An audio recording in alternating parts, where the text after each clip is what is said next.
broadcasting live from the glorious eastern coast of Australia to the darkest corner of your greatest fears. Prepare yourself for terrifying tales of Yowies, UFOs, paranormal anomalies, and much more. Nothing is impossible, and nothing is off limits. Welcome to Believe the Night Shift with your host, Cade Moyer. Good morning, good afternoon, or good night. It is a pleasure to be with you wherever you may be joining us from. We are broadcasting live to YouTube, so if you are watching this live, be sure to comment and let me know where you are tuning in from tonight. If this is your first time here, my name's Cade Moyer, and I'm your tour guide on tonight's journey. And if you wish to join me, tonight's the night, because we are doing open lines. If you have a story that you want to share, the number is on the screen. It is 0730403096. So it's been a hot minute, guys. It's been so long that my hair has started to grow back since we've done a bit of a night shift. It's been a little while, so schedules have been crazy. UFO shows have been on, so it's just fallen the way that it's fallen. So it is good to be back. So guys, let me know if I am coming through loud and clear for you, because this is it feels like this is the first time. It's been quite a while. So it looks like we've got a couple of people watching us on YouTube tonight. So thank you so much for joining us. And it looks like we've got a couple of new names in there. So if this is your first time, welcome. Be sure to let me know how you found the show, because that is always that's the most important thing to me, I think, when it comes to this podcast, is knowing where people are finding it. Because you never know where someone's going to find the podcast. And for those wondering, it is we're in the home studio tonight, not in the big studio. The schedules just didn't align for me to get there, so we just running with the home setup, and I think it's pretty good. The cameras aren't as flash here. For people in the US, that means fancy. But it will do the job. I think we're going good. So I don't know about you guys, but is anyone else feeling a little bit of UFO, UAP fatigue at the moment?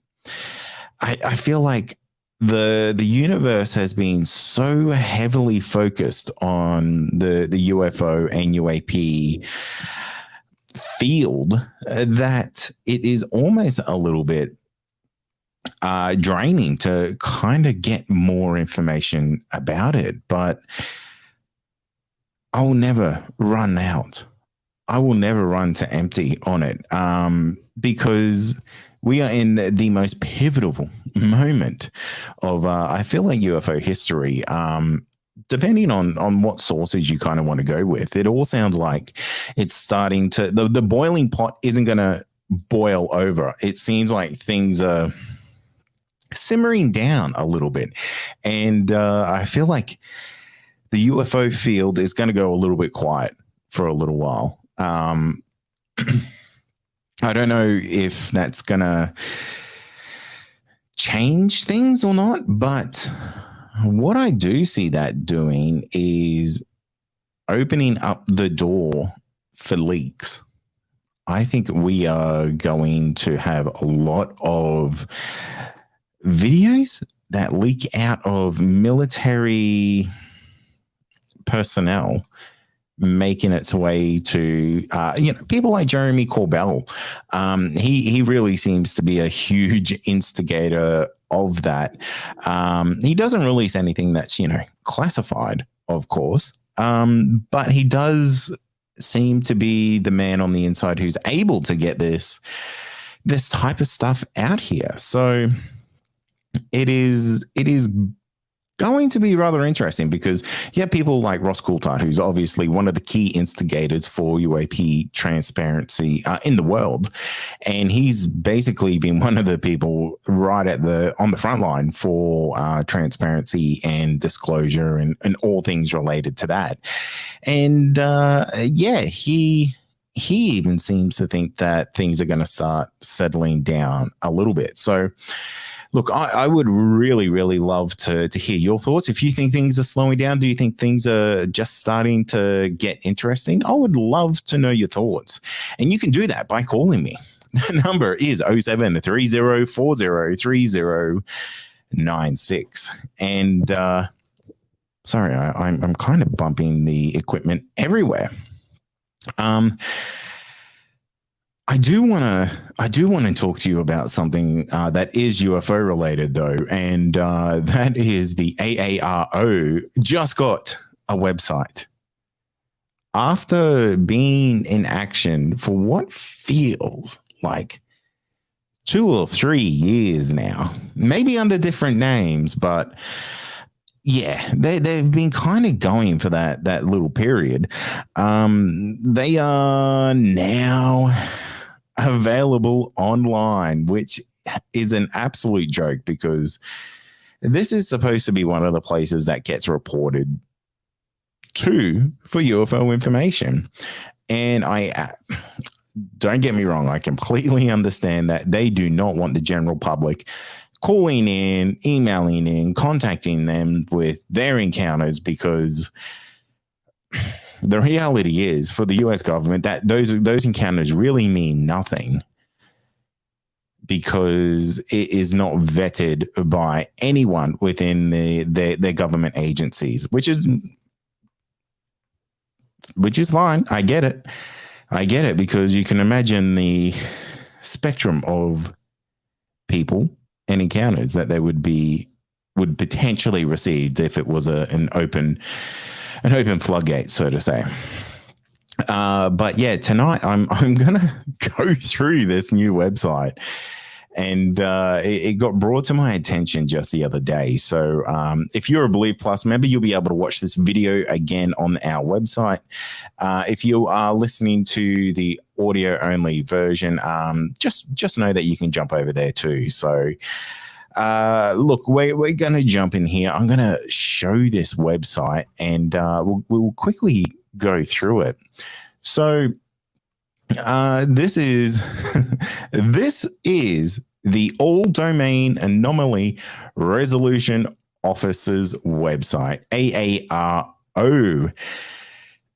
And I'm gonna be straight up honest here. This website looks shit.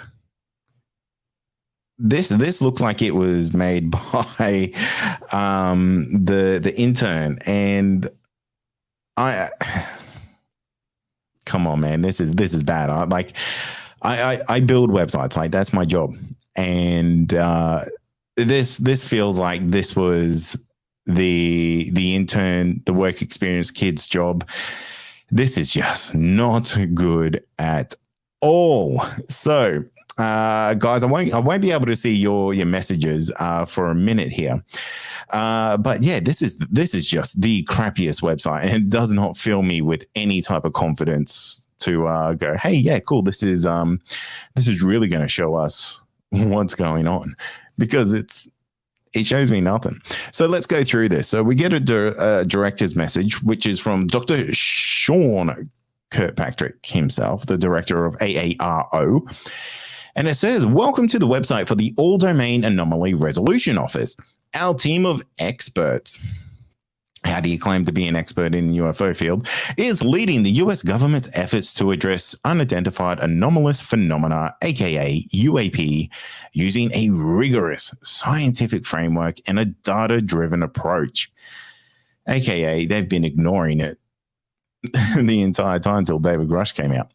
Since its establishment in July 2022, AARO has taken important steps to improve data collection, standardize reporting requirements, and mitigate the potential threats to safety and security posed by UAP. We look forward to using this site to regularly update the public about AARO's work and findings, and to provide a mechanism for UAP reporting. Thank you for visiting. Excuse me while I vomit. The AARO has been the least forthcoming agency ever in communications to the public. It is just straight up the truth. They have a Twitter page or an X page. I don't know what it's officially called now, but they have one tweet on there. They had one tweet at the last point of looking at it. So these guys aren't that great at communicating. All right, let's go through their mission: minimize technical and intelligence surprise by synchronizing scientific intelligence and operational detectional identification, attribution, and mitigation of unidentified anomalous phenomena in the vicinity of national security areas. Sure thing, mate. Their vision: unidentified anomalous phenomena are effectively and efficiently detected, tracked, analyzed, and managed by a way of normalized DoD, intelligence community, and civil business practices by adherence to the highest scientific and intelligence tradecraft standards, and with the greatest transparency and shared awareness. Okay, that's a little bit interesting in there. Almost seems like there's a potential commercial element to this that AARO want to be a part of. I don't know. That am I misunderstanding that? Or does it seem like that? It definitely seems like there's in that vision, like there's a commercial element to them by that. Yeah. So what can I say? Let's go through. Unidentified anomalous phenomena means airborne objects that are not immediately identifiable, transmedium objects or devices, and submerged objects or devices that are not immediately identifiable and that display behavior or performance characteristics suggesting that the objects or devices may be related to the objects or devices described in paragraph A or B. Anyway, this website is rubbish. It really is. So education resources and frequently, oh my gosh, what is that? This is being built on a whim. This is really bad. Okay, educational resources. Ugh, no, that's so bad. The only website worse than this is the Australia Post website, trying to find a price on there. That's impossible. If you can do that, you're a level bloody 10 genius. This here, same level. Yeah, I don't like this site at all. Not at all. Yeah, rather interesting, but you know what? That is what it is. So, guys, go check out the AARO website. I'm going to quickly go through here to the chat here. So, hey, Cade, any idea what the AYR blokes are up to? Yes, actually, they're dealing with some very interesting things going on in their neck of the woods. So, I will actually be having Dean Harrison join me for a live show soon, actually, just like we just got to tee up a time. And yeah, it is what it is. We'll get Dean on the show, and we'll definitely find out a little bit more about the adventures that those guys are going on. But there could be something happening between Believe and AOAR there. So who knows? UAP is a PSYOP term. UFO means the same thing. It's rather interesting because I always thought, like, why does the word UAP and UFO both exist? And out of all things that explained it to me, it was the Secrets of Skinwalker Ranch, that fabulous TV show, and Travis Scott, who was originally one of the I guess people who wrote legislation for the UAP terminology. The way he worded it is like he saw a phenomena in the sky, and the phenomena he was then able to identify as a solid object. And then he rephrased his terminology of, there's a UAP in the sky. And then he rephrased it to, no, that's a bona fide UFO. That's a flying object. So I do like the way that kind of separated that, because for me, I always kind of wonder why UAP and UFO exist. And they kind of, most people would think they're the same thing, but I do like the fact that he kind of classified that he couldn't describe what he was seeing as an object, so it fell under the phenomenon classification until he was able to, I guess, singularly, personally identified as a UAP, as a UFO, that it became a object. So yeah. I already read all that shit, Cade. Okay. Well, good for you, man, because I didn't. And I just read it then. What did you think of it, great mate? Destroyed by voids. I'll never say UAP. It'll always be UFO for me. Yeah, I don't think there's either way is fine. We all know what we're talking about at the end of the day. Great, mate. I want some photos. We all do, man. We all do. And I think some stuff's definitely coming around the corner. Great, mate. You're actually very chatty tonight. Okay, your show looks like shit now. Thanks, mate. I would love to see yours. Show me yours. And I'd love to comment. And he's also had another dig. Okay, you were misunderstanding shit. Probably. I am no expert in this at all. Yeah, it's Cade looks like he is from overseas and is acting as Cade. It's the hair, isn't it? The hair is putting people off. Don't worry, I'm getting rid of it. I don't know how people do hair. God. All right. Let's have a look. Just going through here. They'll be selling t-shirts next. Anything to move people away from what's actually going on. What a load of rubbish. Yeah, maybe. You know what, though?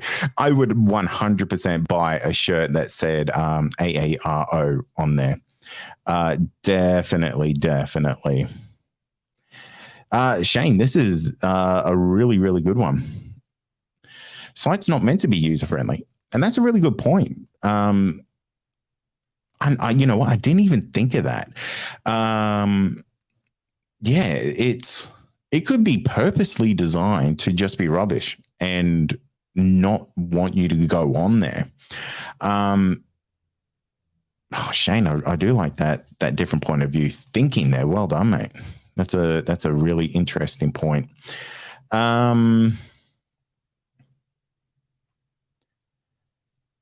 Throw in some maps and you've got the BRFO site. This is something I want to raise with you guys. I want to do an encounter map on the Believe website. And let me know if this is something that you'd be interested in, where you can basically jump on there and see potentially where every episode where it happened, not the exact location, maybe the suburb or something like that. But people will also be able to jump onto the website and submit any encounters that they've had of UFOs, Bigfoot, Yowies, paranormal, the unknown, and kind of give it a geolocation, and it would all show up on this map. Yeah, let me know what you think about that. I thought that would be a pretty cool idea. Destroyed by Floyd says, yeah. Yep. Do a map. Awesome idea. I thought so. Maggie is down for it. Yes, please. That would be awesome. All right. Yeah, I think that would be the go. Yeah, MB. Yes to a map of weird shit. I'm totally. Yeah, exactly. Yeah, and lots of you need maps for all phenomena. Yeah, exactly. And that's exactly what this would be. It'd be a one map to rule them all, so to say. So yeah. It's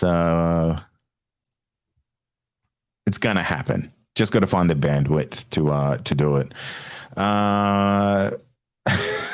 Cade, you're doing your best. Thanks, Robin. Thank you. All right. So let's go up on the chat here.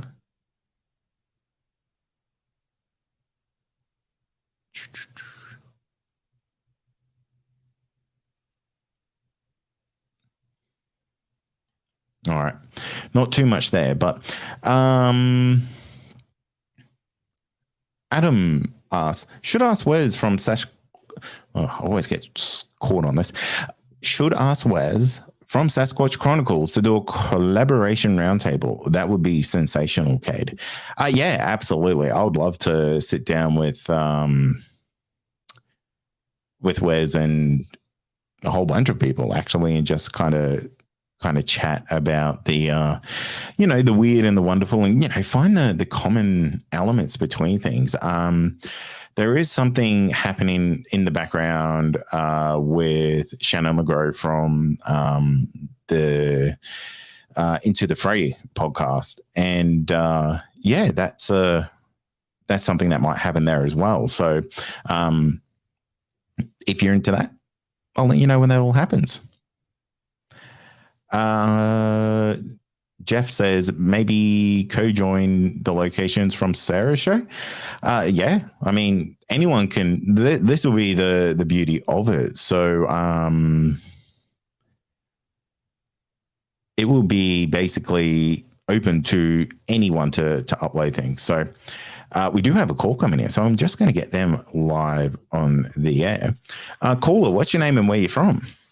Hey, g'day, Cade. Paul from Bluewater, mate. How you doing? I'm doing very good there, Paul. How's your night been? Yeah, pretty good so far, mate. Been looking forward to this. Oh, lovely, mate. I hope you're enjoying the show.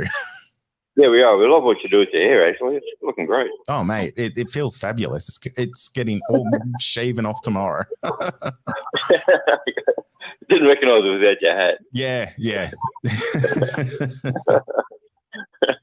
You don't understand shit, apparently, either, by the way. That's fine.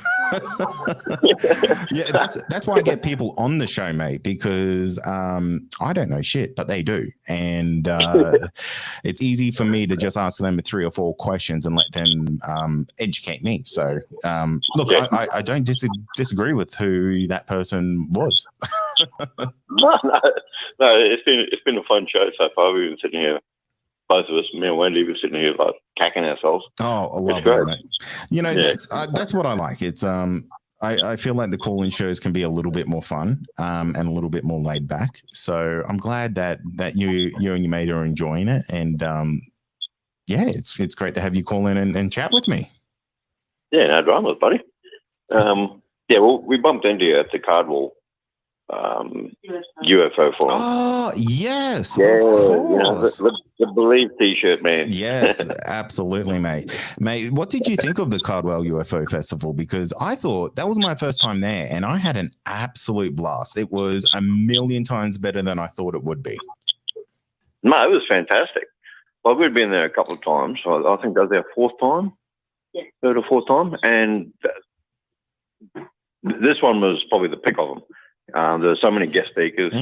You and Dino, Peter, you know, just fabulous, and all the other speakers were highly entertaining as well, and very thoughtful. You know, give you a huge insight into a lot of things. Yeah, absolutely. No, it was fantastic.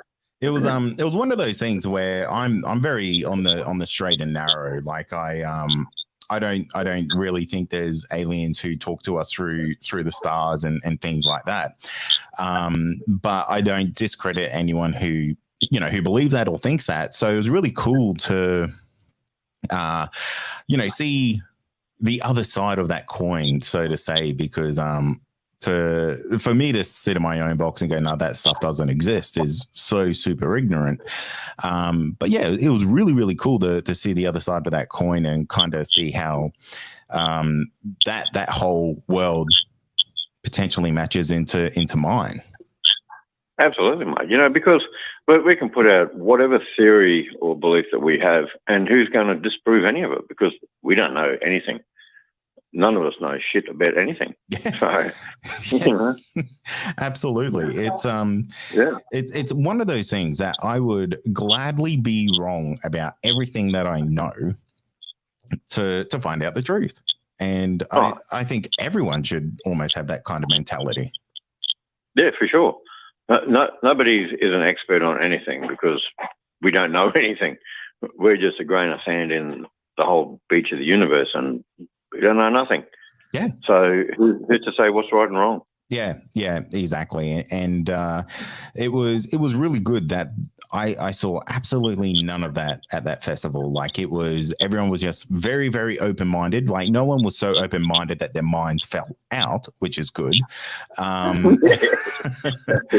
But it was cool to, genuinely just see those different perspectives and, just chat to those types of people who have those thoughts on that more personal level, because at the end of the day, we're all humans, we're all people, and every single one of them were fantastic. Yep, absolutely. And for Stephen to give the Indigenous side of things too, that was pretty mind opening as well. Their beliefs as compared to I don't know any other guys talking about the spirituality of things as well. So, and compared to David Grush and all those guys, where we sort of fit into the picture compared to the Indigenous, Yeah. To try and weld the two worlds together, it's pretty cool. We both enjoyed ourselves immensely. Yeah, absolutely. And I'm definitely going to it next year. We'll probably iron out a couple of the kinks that we saw this year, but I'm super keen. I really, really enjoyed that festival, and I highly recommend anyone who's kind of been on the fence about it who's wanted to check it out. Like, just pull the trigger and go. It was incredible. Absolutely. The number one thing though is book your accommodation early, because you'll be rooted if you don't. Yeah, you don't want to be stuck in a tin box out in the middle of nowhere, do you? Yeah. Who would want that? No, I don't know anybody. Either do I.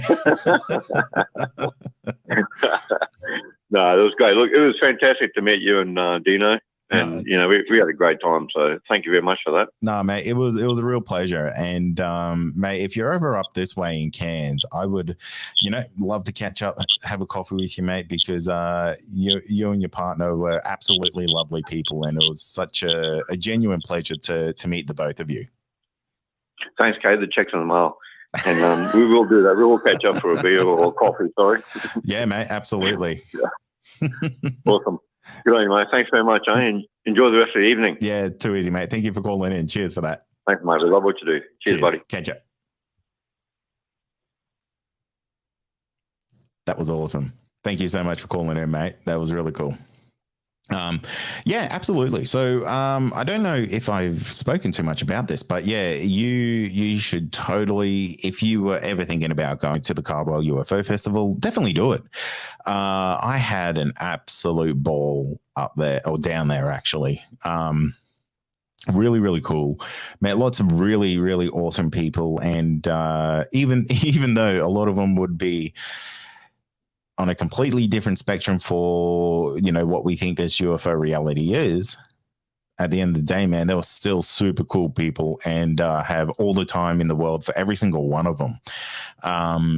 Yeah, just genuinely fantastic people. So, and it's really cool to kind of get that in the UFO community, because you look in the Bigfoot world, the Yowie world, things like that. Like sometimes those communities can just be filled with so much hate, and I just don't get it, because at the end of the day, everyone's trying to find the same bloody thing.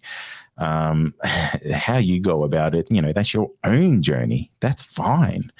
But yeah, it was really cool to meet all the different types of mindsets that kind of go into a festival like that, because yeah, it was very, very, very vast, and it was good.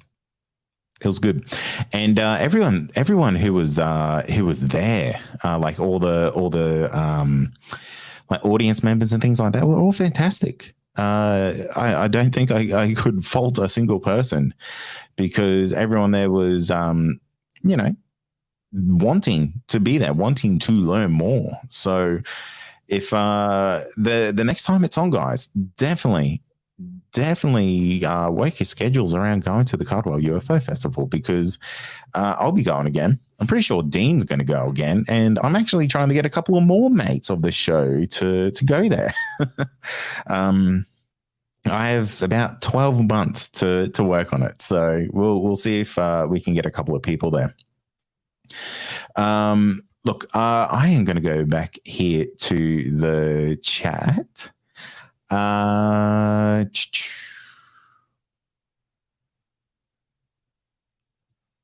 Yeah, so lots of Lottie says, would be great to have encounters mapped out, maybe with your intro to what happened, etc. Big job to get it set up, but it would be fantastic. Yeah, absolutely. I've been working on this type of little project actually for about 6 months. I've prototyped it, designed it all. Just got to get it programmed right, and that's the big part of it. That's the big cost too, because the mindset is it will show what type of encounter it is, give you the ability to upload any imagery, put in links to any videos that you may have captured. So when you click on the actual encounter, full description, when it happened, imagery, video, all there ready for you. So yeah, it's coming.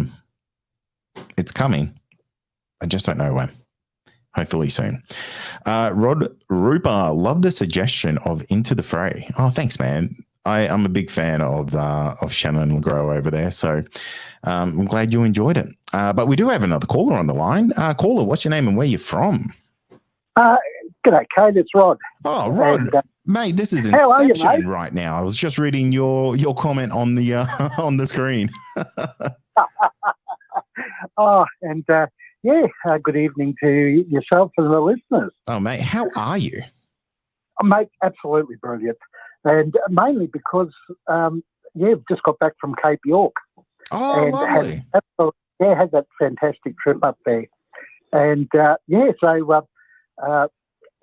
lucky enough to spend, I reckon it was 10 days on traditional Aboriginal land up there. Wow. And, mate, it was fantastic. I'll just turn the radio down.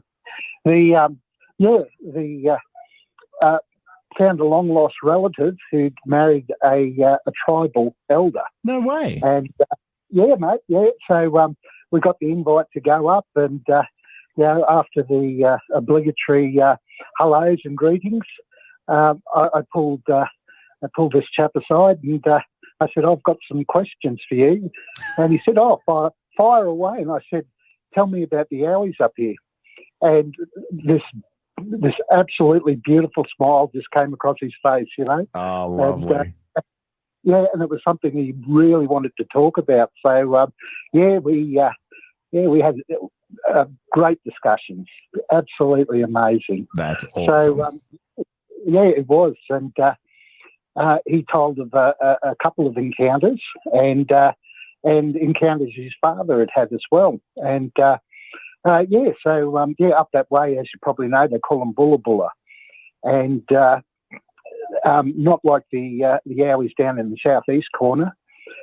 He said basically these, people, they grow to a height of about 4.5 foot.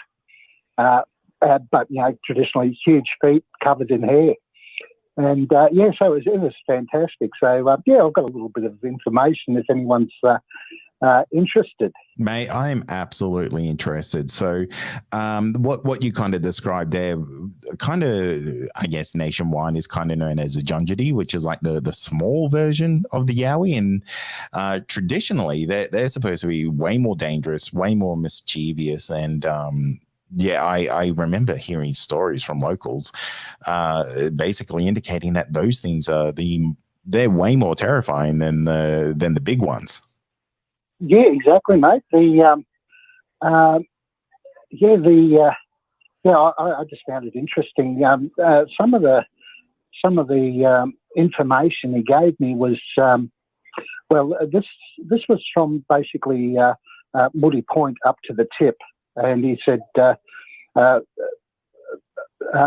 big tribes of these Bulla Bulla through that area. His father in the 40s and 50s used to encounter them on the tribal hunting land up there. And it was a case of before they went into that land to hunt, they would offer gifts to the Bulla Bulla, which mainly consisted of fruit. And you wouldn't believe it, tobacco. So I don't know about tobacco, but they'd leave tobacco and fruit there as an offering before they hunted, and then away they go. But his father also said that they were in company when the Bulla Bulla were going through an area. They were in company with a dingo and a bird, and so I found that interesting. And then I won't mention names, but this chap, I'll refer to him as this chap. He had a beach house there, and he woke up one morning, and just out in front of the beach house, there was huge yowie tracks, wow. And with a dog following, and bird tracks as well. So absolutely amazing. And so he had actually sighted these tracks, and they walked right across in front of his house. And then he related another story when he was very young. Himself, his younger brother, slightly older sister, and an older cousin. They went chasing mud crabs up near the tip, and anyway. They pulled up in an old Land Rover, and the younger brother decided he wasn't going to go. So everyone else jumped out. He stayed in the vehicle, and they all wandered down into the mangroves chasing mud crabs. Anyway, this chap just felt something wasn't quite right, and after about 10 or 15 minutes, he wandered back to the vehicle and found that his little brother had vanished, door wide open, and no sign of his brother. So he called out to the others. They all came up, and they just could not track him because of the rainforest, and they lost his tracks very, very quickly. So panic set in, and they dashed back to the community and got an uncle to come back with them to see if they could find his little brother. Anyway, so they did a little bit of tracking. He was a fair sort of tracker, the uncle. And anyway, and they were all calling out to this chap's younger brother. Anyway, after about half an hour, the younger brother wandered out of the scrub, and he was covered in mud, and grass had been placed all over him. So anyway, but he couldn't speak. Anyway, so they got all the grass off him, like he was covered in head to toe in grass. Anyway, so they cleaned him all up, got him back, but he couldn't speak. He was, I believe, sort of PTSD for 4 to 5 weeks. Wow. Never got a word out of him. When he finally came out of it and could talk, this chap asked him what had happened, and he said a bulla had basically, as soon as they left, this bulla came out of the scrub and coerced him to come with him. They didn't go far, and anyway, the bulla had basically female bulla and 2 juveniles. And so they sat him down, covered him in mud, and started placing all this grass on him. And when they heard the vehicle pull up, so obviously they weren't that far off the track, but when they heard the vehicle pull up, the bulla took off and basically gave him a shove in the right direction, and they vanished, and he wandered out to the search party. So absolutely amazing. It was almost like the I don't know, indoctrinating him into the Bulla family. It's a really, really strange encounter.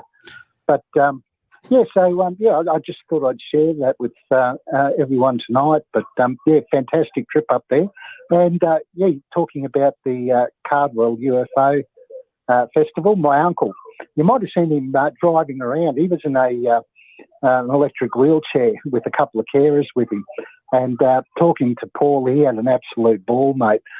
He might have even had a Believe T-shirt on, or I Want to Believe or something, So, but he said he absolutely enjoyed it. Oh, man, that's awesome. Yeah, so, mate, I just thought I'd touch base and, and give you an interesting Bulla encounter. Yeah, man, that's a really interesting encounter, and it's funny. I was kind of along the same mindset as yourself, kind of like an initiation with the mud and grass, because it's kind of like you're one of us. It's I just couldn't believe what I was hearing. So obviously they're up that way, and this chap said there is certainly colonies of them up there. Wow. And he has no doubt when he hunts up there, he does the same as his father. Asks for permission to be on the land. Yeah. And the fruit and the tobacco. So I don't know where this tobacco comes into it, but absolutely amazing.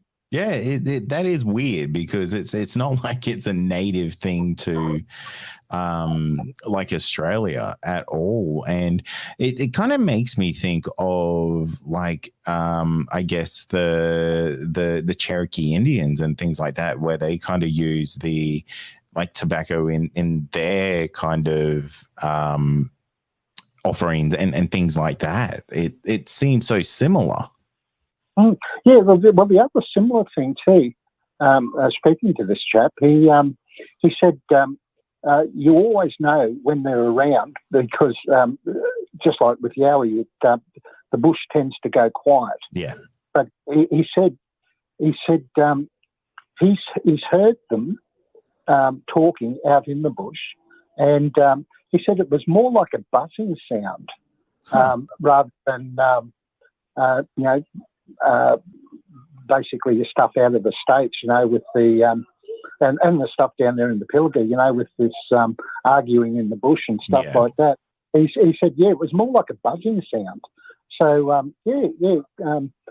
a completely different kettle of fish. So, but I just thought I'd share that tonight, and absolutely fantastic up there. It's I think if the last great adventures to me would be up into Arnhem Land or Cape York. It's just an incredible place. Absolutely. Absolutely amazing. I was just going to say it's one of those treasures in Australia that a lot of people rarely get to see. And the tip of Australia it's some of the most beautiful country that you'll ever see. Yeah, that's exactly right, mate. Yeah, well, mate, I consider myself truly blessed to be able to spend time up there on that traditional lands and to get to meet there. And the beauty of it, everywhere you went, the hand came out and the big smiles, just fantastic people. Absolutely fantastic people. Definitely.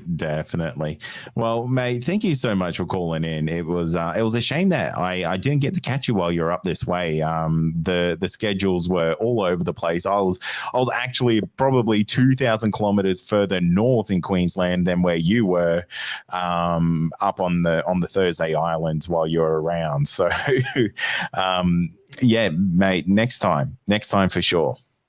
Yeah, mate. Oh, there will be a next time, mate. Guaranteed. It's the beauty and the people. It's just incredible. Never got a chance. Well, that's another reason to go back, isn't it? I never got a chance to get over to Thursday Island, and do have some friends over there as well. So, we will be back. We'll be back in that neck of the. I'll have to possibly try and time it for the Cardwell Festival. So, all good stuff, mate. That's it, mate. And for those down this way, I think Gary Lynn's organised a get-together at one of the hotels in early October. So, we'll definitely be going there and having a chat to the boys. Oh, mate, absolutely. That does ring a bell. Yeah, he is doing like the second like para catch up or something like that. They have some name for it. But yeah, they're doing another one, and you're right. It's coming up in a few weeks.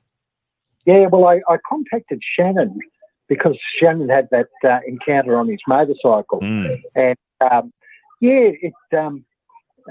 very interesting because I reckon probably 18 months to 2 years before Shannon's encounter, we came across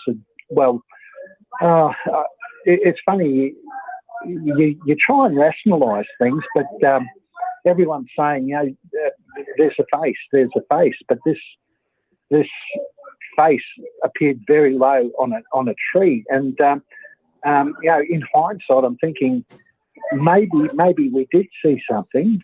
The other guys were adamant, but I thought I was actually trying to talk myself out of what I'd saw.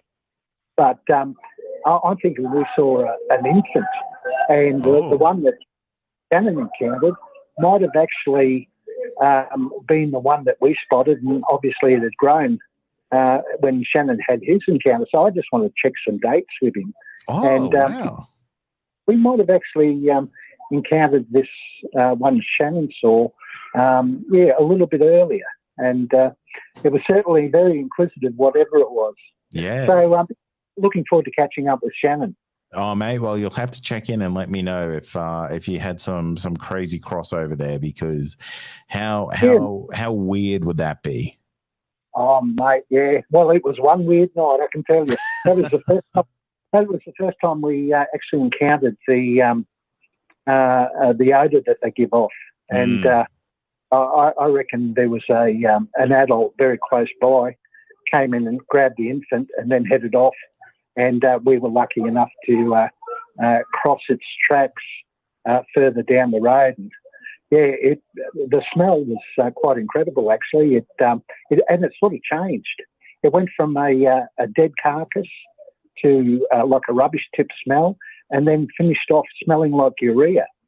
So, but all within 100 square metres. Yeah, wow. And it's like a wall of smell. So, yeah, very, very interesting. Very, very interesting indeed, mate. Well, make sure you keep me updated. I'm super intrigued by that. Yeah, certainly will, mate. And it should be a good get together. Excellent. Let me know how you go. Okay, thank you. Cheers, mate. Hey, bye. Catch up. Bye. There you go, guys. Excellent set of calls tonight. It's turned out to be a ripper of a night. We had a little bit of hate early on, but I love it. Actually, I don't think it was hate. I just think it was some like playful jousting. So I'm all for it, you know. Because why not? Just give it to me. Absolutely give it to me.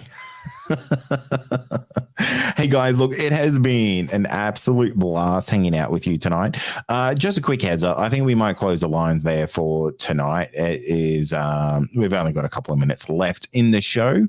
But yeah, if you are down in the Gold Coast area, do check in with Shannon and his and Gary Lynn for I'm sorry, I can't remember the name of what their event is, but I think it's Para something. Anyway, hit one of those guys up. They'll let you know all about it. But yeah, thank you to Rod and Paul, man. Like, you guys were absolute legends for calling in. And you know, Rod always brings the goods. The guy is an absolute bloody treasure trove of weird and wonderful stories. And you know, only he would know someone in the Cape who have had encounters with the Junjity. How cool is that? That is the coolest thing to me anyway. Guys, thank you so much for hanging out with me tonight. It has been an absolute pleasure. I'm just going to quickly go through, see if there was any kind of questions or anything that I missed while I was chatting away. Down south, they are Junjity. Yeah, there's a whole bunch of different names, and kind of every tribe would call them something different. So, yeah, absolutely right there, Adam. Where else? Yeah, I wonder what the significance is of the mud and grass. I think it's almost like a welcoming thing, like, hey, you are part of the group. But again, total speculation. Just my opinion. Just going down through here quickly. That looks like all of it. Oh, we do have one question from Maggie. Is there any Believe merch at all? Yes, there's tons. If you go onto the believepod.com, you'll see a little tab on there that says merch, and that will take you to our TeePublic store. And I believe the shirts are only $20 at the moment.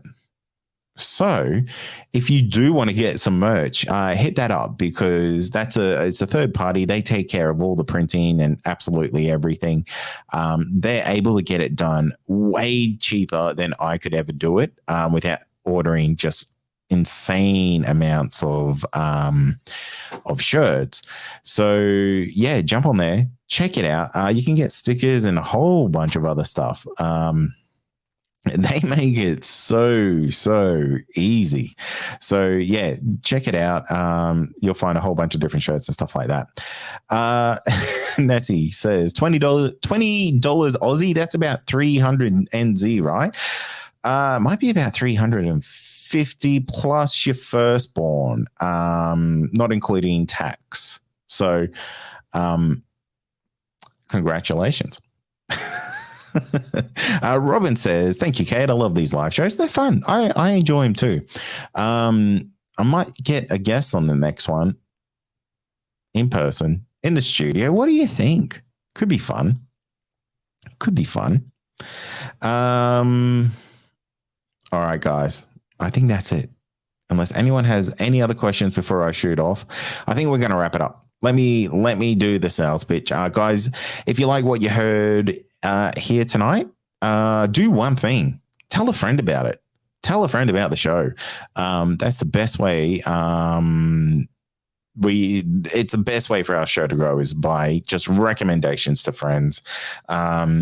Share it on your Facebook page, share it in groups. Like if you share your favorite episode of the podcast in one of your groups, it makes such a difference to how the show grows. And I would be so appreciative of that. That's the best thing you can do. It's way better than becoming a Believe Plus member, which you can also do for $5 a month and get a whole bunch. You'll get 60 episodes that aren't available to the public, at least 60, and I think about half of those are video episodes as well. So up to you if you're into that. When is the next live night shift, Cade? Roughly, it'll be in about 2 weeks. Roughly. My schedule's a bit rough at the moment. I do sincerely apologize for that. Work has been crazy.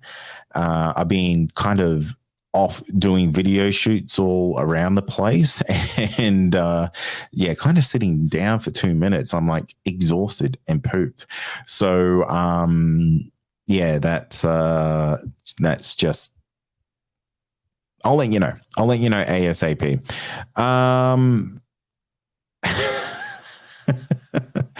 Okay, this is funny. Anytime we want Maggie, we just have to kidnap Cade and force him to broadcast under threat of releasing those pics involving the pink suspenders. Joke's on you. The next show will be me in pink suspenders. So you can share those. All right, guys. For those wondering when season 19 is dropping, it's going to be very soon. I have to check the calendar on that. Season 19 is going to be a little bit of a different season. I'm doing some episodes that are more documentary style. So if it's not up your alley, please do not fret, because I've got about 4 or 5 interviews that are going to work way better in that format.